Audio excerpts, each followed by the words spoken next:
শুভ দুপুর। আজ দুপুরে রান্না বান্না নিয়ে চলে এসেছি। অনেক কিছু খাবার দাবার হয়েছে আজকে। কর্তামশার অফিসে ছুটি পড়ে গেছে। ও যেহেতু মোহামেডান মানে ওদের কোম্পানির মালিক, তার কারণে ওদের ছুটি, ওই 9 দিন মহরমের ছুটি আছে। আজ বাড়ি চলে এসেছি ছুটি করে। এই যে দেখুন, তার জন্য অনেক কিছু রান্না করেছি। চলো রান্না দেখা যাক। দেখুন এখানে করেছি সেই পুঁটি মাছ এনেছিল, বড় বড় পুঁটি মাছে ঝাল করেছি পুঁটি মাছে। আর এখানে করেছি মোরলা মাছগুলো ভাজা। পুঁটি মাছের সাথে মোরলা মাছগুলো ছিল, ওগুলো আলাদা নিয়ে ভাজা করেছি। এখানে করেছি চিচিঙে পোস্ত ভাজা।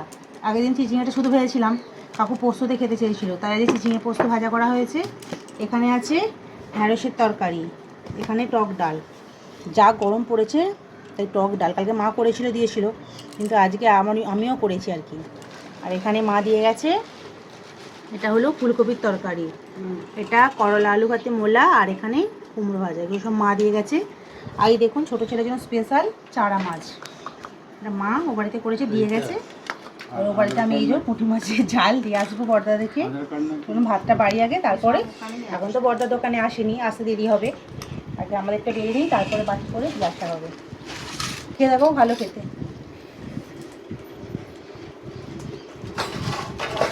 বিড়ালে মাছ খাচ্ছে। বিড়ালে মাছ খাচ্ছে। তু বিল্লি হ্যায়।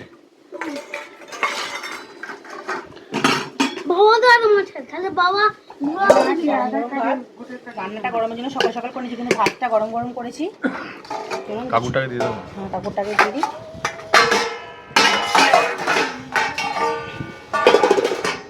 কাপড় রেখে দিই, কাপড় ভাতটাকে দিয়ে দিই। এই যে পঞ্চব্যঞ্জন সাজিয়ে ভাত দিয়েছি। আর কাকু এটা একদম পছন্দ করে না, পাশে অত কিছু খাবার দাবার খেয়ে কিন্তু চেঁচাবে আগে।